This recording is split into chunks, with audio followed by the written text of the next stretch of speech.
Muy buenos días, mis queridos hermanos. Soy su hermano en Cristo, José Moreno, y nos encontramos con la serie Feliz para Siempre en nuestro segmento El Tema Central. En este segmento, el tema central, estamos estudiando el conflicto de los siglos, y hoy queremos agradecerle al Ministerio La Verdad Ilustrada, porque nos vamos a introducir a través de ellos en el capítulo 19 de El conflicto de los siglos, una profecía significativa.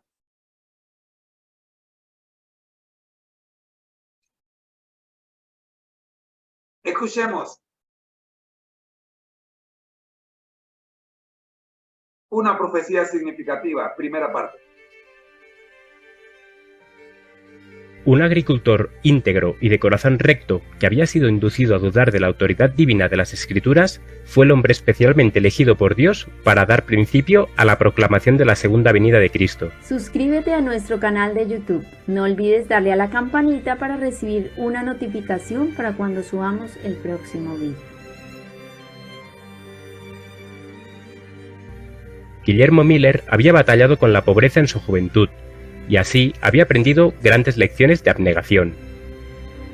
Poseía una constitución robusta y ya desde su niñez dio pruebas de una fortaleza intelectual fuera de lo común. Su mente era activa y bien desarrollada, y tenía sed aguda de conocimiento. Aunque no gozó de las ventajas de una instrucción académica, su amor al estudio y el hábito de reflexionar cuidadosamente hicieron de él un hombre sano de juicio, puntos de vista amplios y un carácter moral irreprochable. Desempeñó con éxito varios cargos civiles y militares, y el camino hacia la riqueza y los honores parecía estarle ampliamente abierto. Su madre era una mujer de piedad verdadera, y en su infancia estuvo sujeto a influencias religiosas.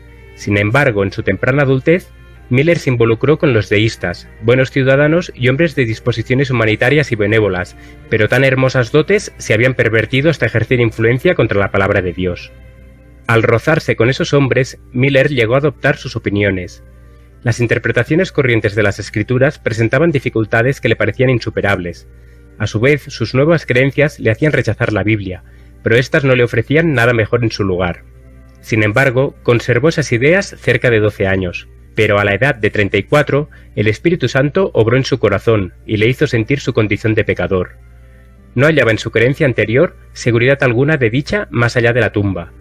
Refiriéndose años después a los sentimientos que le embargaban en aquel entonces, dijo: «Pensar en el aniquilamiento me helaba y me estremecía, y tener que dar cuenta me parecía entrañar destrucción segura para todos.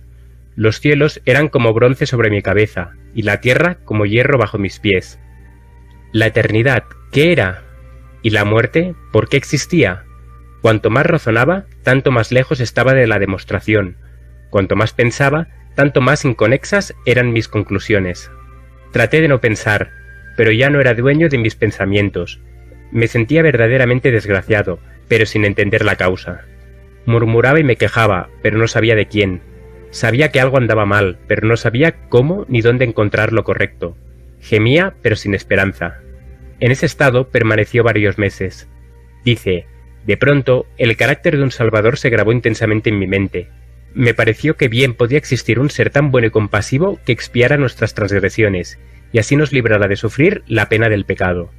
Me imaginé que podría echarme en sus brazos y confiar en su misericordia, pero surgió la pregunta: ¿cómo se puede probar que tal ser existe? Encontré que, fuera de la Biblia, no podía obtener evidencia alguna de la existencia de semejante Salvador. Discerní que la Biblia presentaba precisamente un Salvador como el que yo necesitaba. Me vi obligado a admitir que las Escrituras debían ser una revelación de Dios. Llegaron a ser mi deleite, y en Jesús encontré un amigo. Las Escrituras, que antes eran oscuras y contradictorias, se volvieron antorcha para mis pies y luz para mi senda. Mi mente obtuvo calma y satisfacción. Ahora la Biblia llegó a ser mi estudio principal. La escudriñaba con gran deleite, y me maravillé de que alguna vez la rechazara. Perdí enteramente el gusto por otra lectura, y apliqué mi corazón a adquirir sabiduría de Dios. Entonces Miller hizo pública profesión de fe en la religión que había despreciado. Sus incrédulos compañeros no tardaron en aducir todos esos argumentos que él mismo a menudo había esgrimido contra la autoridad divina de las Escrituras, pero todavía no estaba preparado para contestarles. Pero razonó que si la Biblia es una revelación de Dios, debía ser consecuente consigo misma, y que habiendo sido dada para instrucción del hombre, debía estar adaptada a su entendimiento. Resolvió estudiar las Escrituras por su cuenta y averiguar si toda aparente contradicción no podía armonizarse. Procuró poner a un lado toda opinión preconcebida, comparó pasaje con pasaje con la ayuda de las referencias marginales y la concordancia. Leyendo versículo por versículo, no seguía adelante hasta que se desvelaba el significado de los pasajes que estaba estudiando. Cuando encontraba algo oscuro, era su costumbre compararlo con todos los demás textos que parecían tener alguna referencia en el asunto en cuestión. Así, cada vez que daba con un pasaje difícil de comprender, encontraba una explicación en algún otro lugar de las Escrituras. A medida que estudiaba con oración ferviente por iluminación divina, lo que antes le había parecido oscuro a su entendimiento se le aclaraba. Con profundo interés estudió los libros de Daniel y el Apocalipsis, y con gran gozo comprobó que los símbolos proféticos podrían ser entendidos.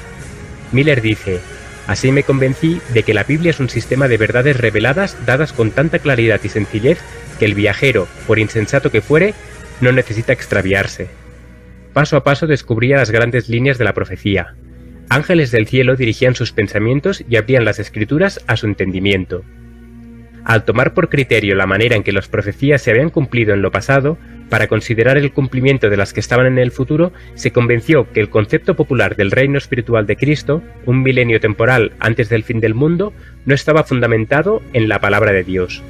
Esta doctrina, que indicaba 1000 años de justicia y paz antes de la venida personal del Señor, difería para un futuro muy lejano los terrores del día de Dios. Pero por agradable que ella sea, es contraria a las enseñanzas de Cristo y sus apóstoles, quienes declaran que el trigo y la cizaña crecerán juntos hasta la siega, al fin del mundo, y que el reino de las tinieblas subsistirá hasta la venida del Señor. La doctrina de la conversión del mundo y del reino espiritual de Cristo no era sostenida por la Iglesia apostólica. No fue generalmente aceptada por los cristianos hasta casi principios del siglo XVIII, y llevó a muchos a descuidar la preparación necesaria para encontrarse con su Señor. Miller encontró que la venida literal y personal de Cristo está claramente enseñada en las Escrituras. Pablo dice: el Señor mismo, con voz de mando, con voz de arcángel y con trompeta de Dios, descenderá del cielo. Y el Salvador declara: verán al Hijo del Hombre viniendo sobre las nubes del cielo, con poder y gran gloria.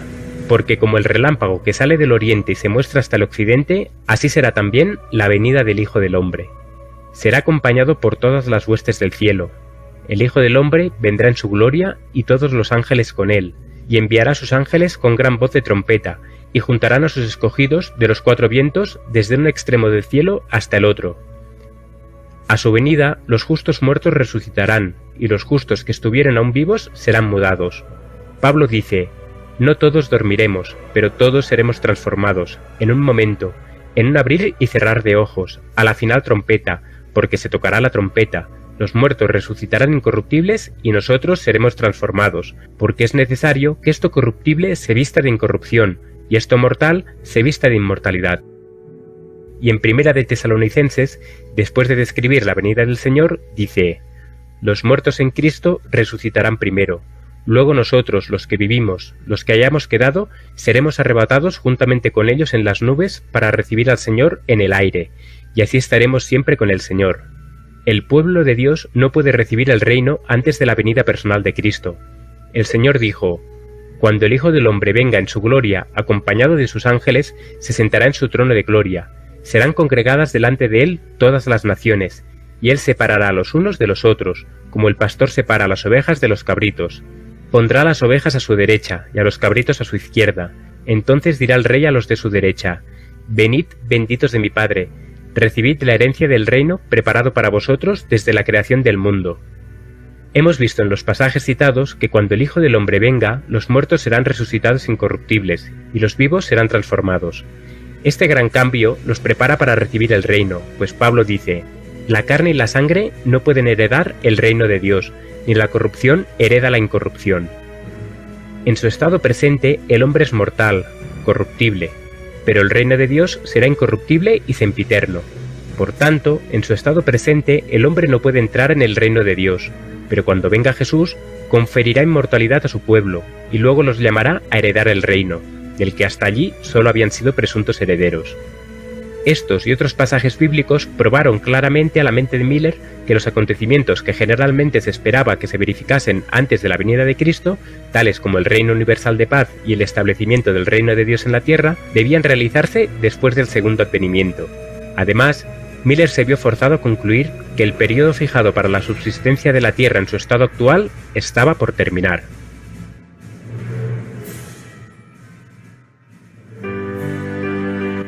Este ministerio se mantiene gracias a tus aportes. Si quieres contribuir, ve a laverdadilustrada.com o a la descripción de este vídeo.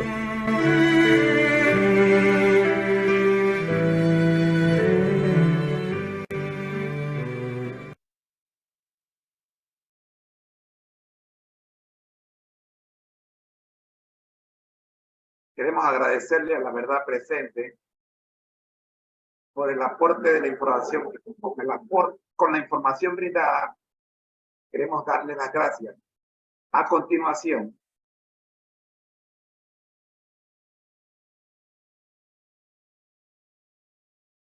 como es nuestra costumbre,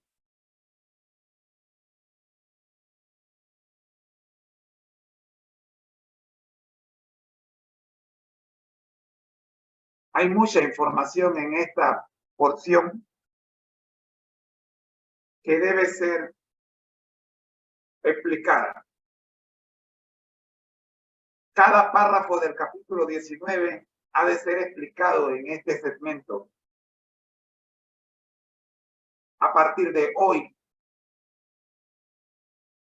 le dedicaremos unos minutos a explicar párrafo por párrafo, página por página de este capítulo.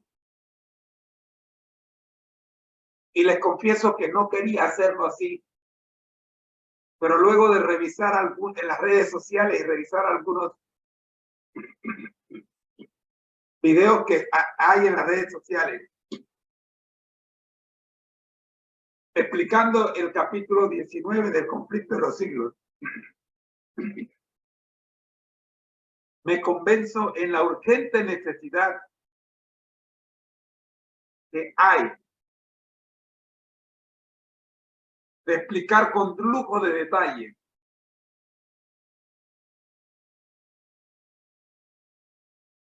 esta interesante verdad.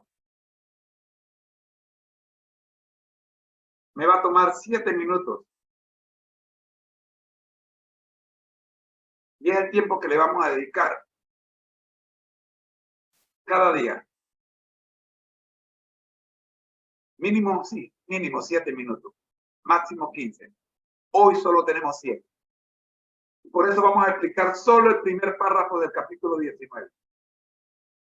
Que dice así: un agricultor íntegro y de corazón recto, vayan anotando, que había llegado a dudar de la autoridad divina de las Sagradas Escrituras, pero que deseaba sinceramente conocer la verdad. Fue el hombre especialmente escogido por Dios para dar principio a la proclamación de la segunda venida de Cristo.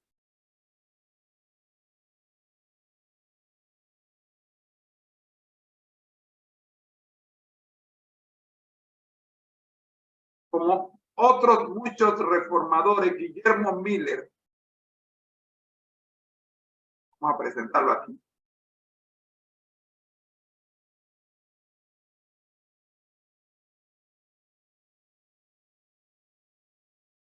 había batallado con la pobreza en su juventud y así había aprendido grandes lecciones de energía y abnegación.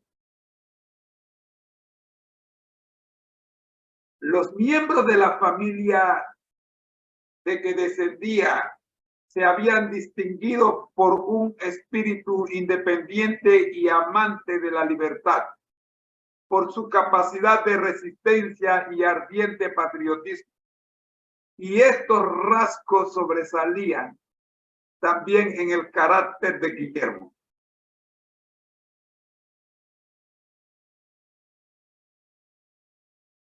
Su padre fue capitán en la Guerra de la Independencia norteamericana. Y a los sacrificios que hizo durante las luchas de aquella época tempestuosa pueden achacarse las circunstancias apremiantes que rodearon la juventud de Miller.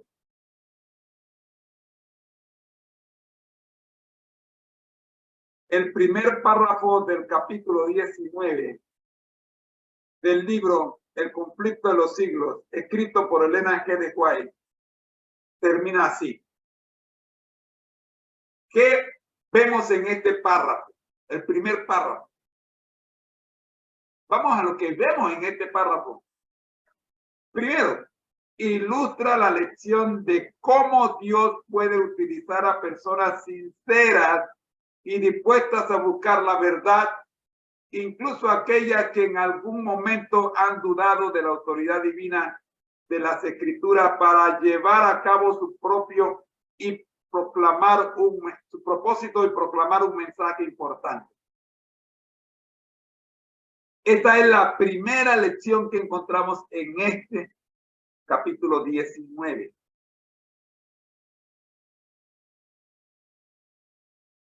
¿Cómo Dios puede utilizar a personas sinceras y dispuestas a buscar la verdad?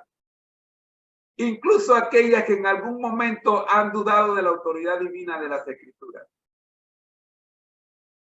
para llevar a cabo su propósito y proclamar su mensaje importante. Un mensaje importante.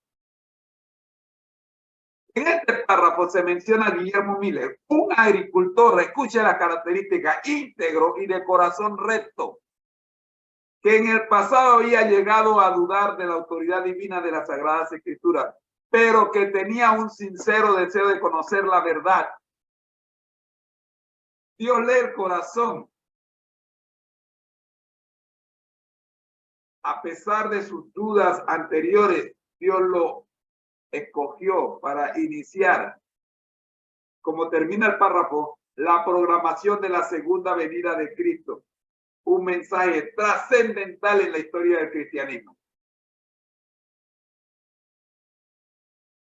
Vean notando esto, por favor. Dios escogió a Guillermo Miller, no fue capricho de los hombres. Fue Dios quien lo escogió para proclamar su venida. Repito, Dios lo escogió. No estoy diciendo que Guillermo Miller era perfecto, no. Dios lo escogió a pesar de su imperfección. A pesar de él mismo, Dios lo escogió. Como te escogió a ti, como me escoge a mí. No somos perfectos. Perfecto es el que nos escogió.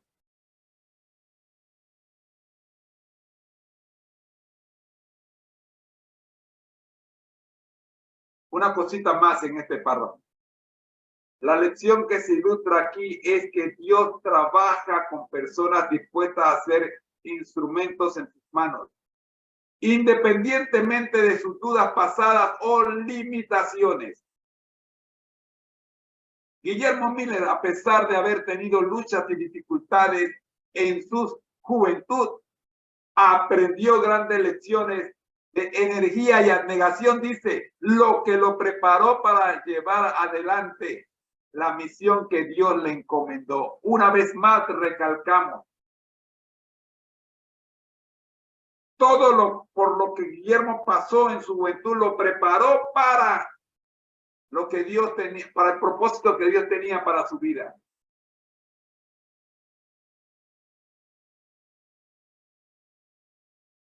Este ejemplo nos enseña que Dios puede usar a cualquier persona que esté dispuesta a ponerse en sus manos y buscar la verdad con sinceridad y humildad. Amigos, a menudo nuestras limitaciones y experiencias pasadas no son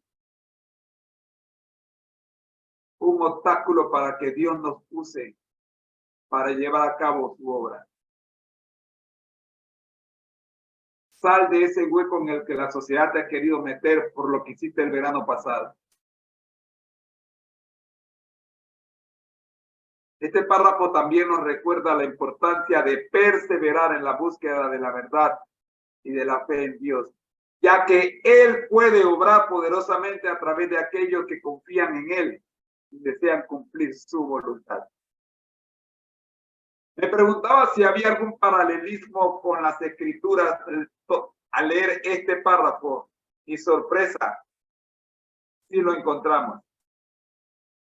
El paralelismo temático de esta última cita, o sea, el primer párrafo del capítulo 19 del Conflicto de los Siglos sobre Guillermo Miller y su papel en la proclamación de la segunda venida de Cristo, se puede encontrar en diversos pasajes de las Escrituras que enfatizan cómo Dios utiliza a personas comunes y dispuestas para llevar a cabo su obra y cumplir su propósito. Aquí hay algunos ejemplos de personajes bíblicos que presentan este paralelismo temático. El llamado de Moisés.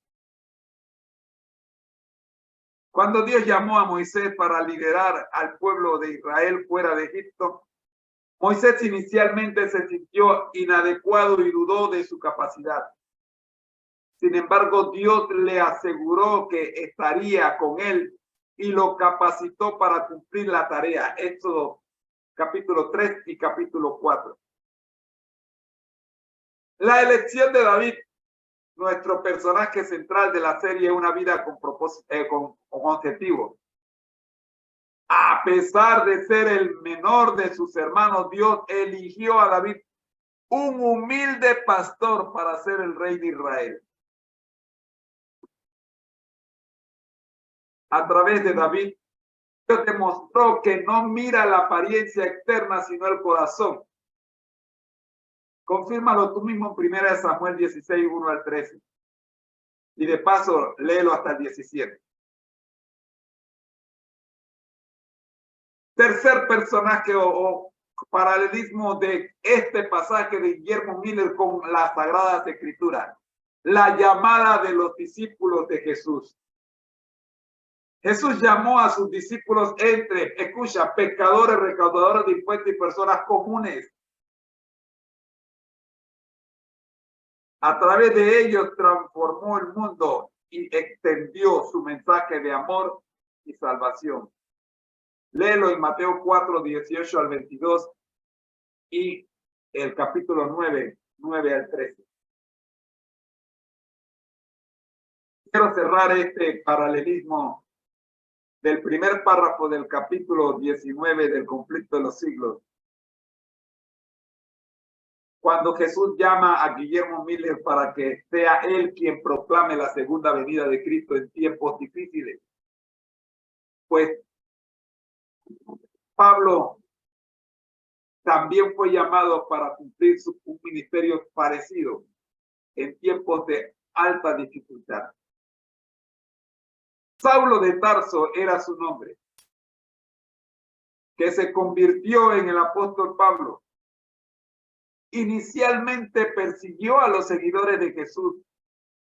Sin embargo, Dios lo transformó y lo llamó para ser uno de los mayores propagadores del evangelio en el mundo antiguo.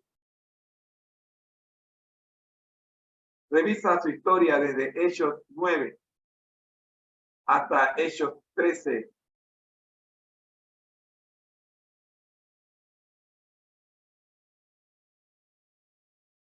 Hasta el capítulo 28. Revisa. Te dejo esos tres pasajes. Hechos 9 y del 13 al 28. Los capítulos 13 al 28.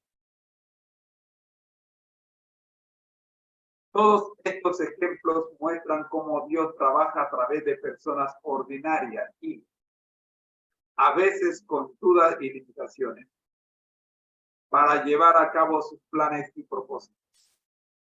Esto refuerza el mensaje de la última cita, o sea, el primer párrafo del Conflicto de los Siglos, capítulo 19. Sobre Guillermo Miller, quien a pesar de haber dudado de la autoridad divina en las Escrituras, fue escogido por Dios para proclamar un mensaje importante sobre la segunda venida de Cristo. En última instancia, estos ejemplos nos enseñan que Dios puede usar a cualquiera para que esté dispuesto a responder a su llamado y poner su confianza en Él, independientemente de su pasado o de sus circunstancias actuales. Amigos, soy su hermano en Cristo, José Moreno, y este fue el devocional en segunda parte para el día de hoy. Mi salud integral. Perdón, disculpen. Este fue el tema central de la serie Feliz para Siempre para el día de hoy, el conflicto de los siglos, capítulo 19 en su primera parte. Estamos en las redes sociales y agradecemos su suscripción al canal donde nos está viendo. Oremos. Dios nuestro y Señor Jesucristo, gracias le damos por permitirnos en esta hora el análisis del primer párrafo del capítulo 19 del conflicto de los siglos. Oramos, buen Dios, para que las enseñanzas que hemos compartido hoy puedan verse reflejadas en nuestras vidas. Y que no sean solo palabras, porque sabemos que nuestras obras hablan más fuerte que nuestras palabras. Oramos, buen Dios, para que así como Guillermo Miller, con todo su pasado, lo preparó, aunque no se consideraba apto ni creía tener la menor mérito para tal efecto, el Señor lo llamó y lo escogió para proclamar su segunda venida en un tiempo de oscuridad espiritual. Oramos, buen Dios, porque ese tiempo estamos viviéndolo hoy. Y sabemos que hemos sido escogidos por usted, como fue escogido Guillermo Miller, para terminar la misión. Por Jesús. Amén.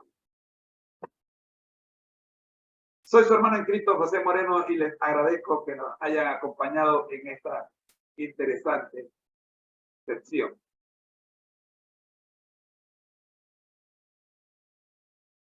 Ya regreso con usted.